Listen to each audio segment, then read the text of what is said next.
Hello, today we are going to see numericals based on torsion of circular shaft. So let's start. पहला numerical है solid shaft of 150 mm diameter is used to transmit torque. Find the maximum torque. हम लोग को maximum torque identify करना है. Maximum shear stress दिया हुआ है. In the shaft is 45 Newton per mm square. तो shear stress induce हुआ है 45 Newton per mm square.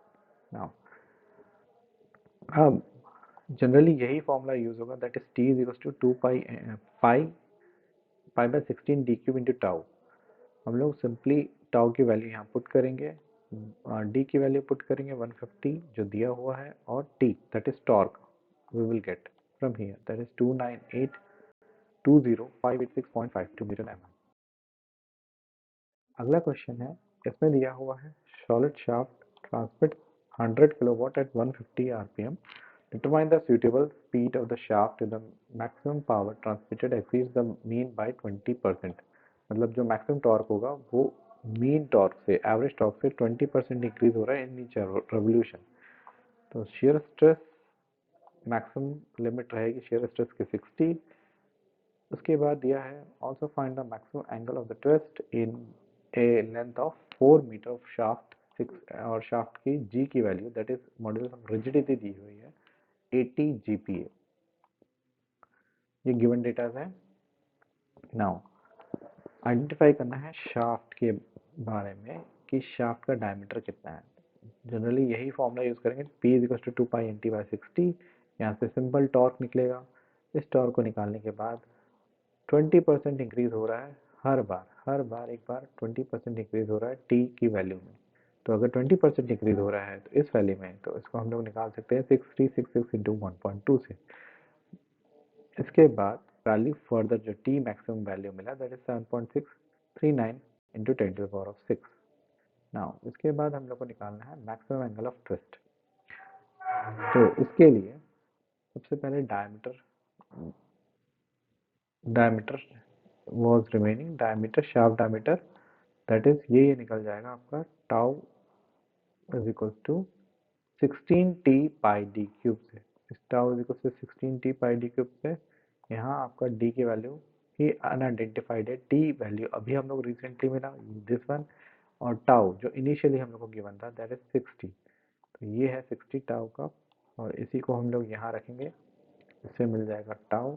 Now finally D की वैल्यू मिली. तो मैक्सिमम एंगल ऑफ ट्विस्ट जो है दैट इज ये, यहाँ से थीटा निकालना है हम लोग के पास. टाउ है हम लोग के पास, आर है, आर कैसे है इस, ये जो डी निकाल रहे हैं हम लोग इसका हाफ हो जाएगा, और जी दिया हुआ है क्वेश्चन पे. थीटा जो है निकालना है, एल गिवन है क्वेश्चन पे, दिस होगा theta.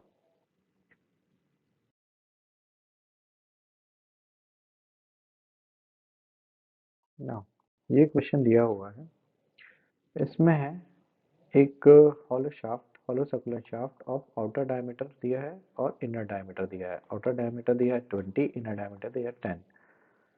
The shear stress by 40 newton per meter square. तो फाइंड आउट करना है maximum torque with the shaft can safely transmit. Let's check out. तो ये सारी चीज गिवन है, inner internal diameter, external diameter. We need to find out maximum torque. Now let's see the procedure. तो step 1 में तो हम लोगों ने निकाला है सिंपल, और सर्कुलर शाफ्ट में टॉर्शन की जो इक्वेशन होती है T by J is equal to tau by R, और इसको रीअरेंज करके टी दैट इज टॉर्क की वैल्यू हम लोग निकालेंगे. So polar moment of inertia में हॉलो शाफ्ट के लिए होता है J is equal to pi by 32 D 0 power 4 minus D I power 4. इस वैल्यूज को पुट करने के बाद इनिशियली जो दिया है 200 and 100, we will get j this much. J is equals to 1.4725 into 10 to the power of 8 mm power 4. Now outer radius is this much, inner radius already given है, हम लोग निकाल चुके. तो outer radius का we will help in identifying the value of r. Outer radius की मदद से हम लोग r निकाल सकते हैं. तो ये मिला 100. Now calculate maximum torque. T is equal to this much, जो हम लोग ने यहाँ पे चेक किया था रीअरेंज करने के बाद. यहाँ पे अब हम लोग के पास J नहीं था, टाउ था, टाउ गिवन है, जे नहीं था, और आर हम लोगों ने अभी निकाला है, तो we will get the maximum of T max.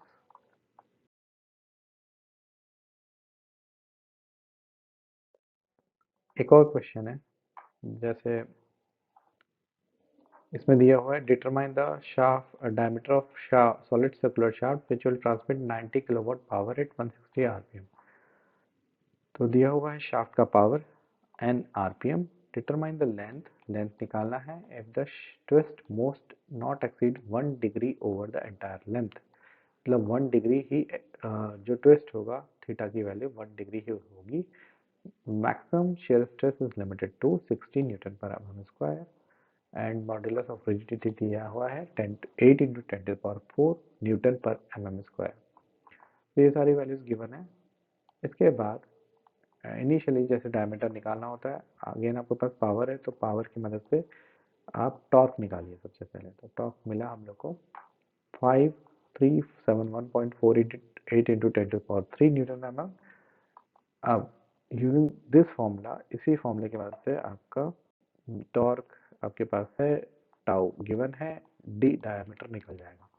Generally देखना मोस्ट इस प्रॉब्लम्स में एक ये फॉर्मूला और एक ये फॉर्मूला बेहतर होगा। जैसे मैं बता दूं, ये फॉर्मूला इंपॉर्टेंट होता है और ये फॉर्मूला बहुत इंपॉर्टेंट होता है इसके न्यूमेरिकल्स में।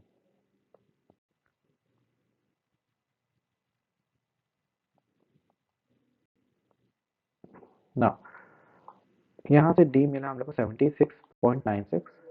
Now length of the shaft, what we have to identify that diameter. No, so diameter we have already got, that is 76.96. Now for the length of the shaft हम लोग ये formula use करेंगे, tau by R is equal to G theta by L.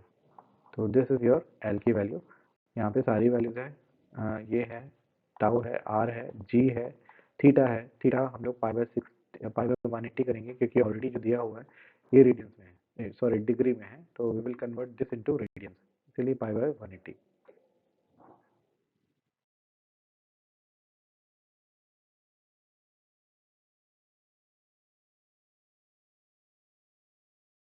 Formula formula निकाल लेते हैं। सबसे पहले initially हम लोग हॉलो शाफ्ट के लिए टॉर्क की वैल्यू निकालेंगे। यही फॉर्मूला यूज होगा, जैसे मैंने बताया था आपको, ये फॉर्मूला हॉलो शाफ्ट के लिए इम्पॉर्टेंट रहेगा, ये बोथ फॉर्मूला। अब हॉलो शाफ्ट बीसी के लिए T2 की वैल्यू, ये था AB के लिए, ये है BC के लिए, तो ये मिला 687.2। इसके बाद safe torque is considered as maximum minimum value among T1 and T2। तो सेफ टॉर्क हम लोग को ये मिला, तो maximum minimum of T1 and T2, तो T1 एंड T2 में जो आपका मिनिमम वैल्यू है वो ये है, तो this one is your safe torque. Now power transmitted 2 pi NT, generally मैंने जैसे बताया था कि यही फॉर्मूला यूज होने वाला है, this formula will be common. इसके बाद पावर ट्रांसमिशन मिला 14.39। नाउ अब जो एंगल ऑफ ट्विस्ट था θ1 for shaft 1 will be equal to θ2 for shaft 2। इसकी मदद से we will get IP1 is equal to pi by 32 d⁴ minus, ये आउटर डायमीटर है और ये इनर डायमीटर है शाफ्ट 1 का। सिमिलरली IP2 जो मिलेगा पाई बाय 32, ये आउटर डायमीटर है, क्योंकि आउटर डायमीटर दोनों के लिए कॉमन है, तो d0 इसका भी अगर बोल दें, d0 इसका बोल दें, d इनर डायमीटर बार का और d इनर डायमीटर बार 2 का, तो इससे मिलेगा हम लोग को एक value that is this much. ये आपको ये कहाँ से मिलेगा, एक जस्ट मैं बता रहा हूँ, T by IP is equals to G theta by L, L1। तो T theta and theta, just minute, theta is common, जैसे मैंने बताया थीटा आपका θ1 और θ2 के बराबर है, तो यहाँ से एक इक्वेशन मिल जाएगी, theta is equals to L1 upon I P, और we know that G is same and T is same, इस सिचुएशन में हम लोग ने एक टी ये ले लिया है, तो θ1 विल बी इक्वल टू θ2, तो ये कैंसिल आउट हो जाएगा, सिर्फ ये बचेगा, ये बचेगा, तो यहाँ से मिलेगा L1 upon IP1 and L2 upon IP2। इसमें भी ये कैंसिल हो रहा है, ये कैंसिल होने के बाद we will gate L1 and L2 का ये रिलेशनशिप। नाउ इसके बाद L1 और L2 की वैल्यूज है हम लोग के पास, that is L1 plus L2 equal to 500। यहाँ से L1 और L2 की वैल्यूज मिल जाएंगी।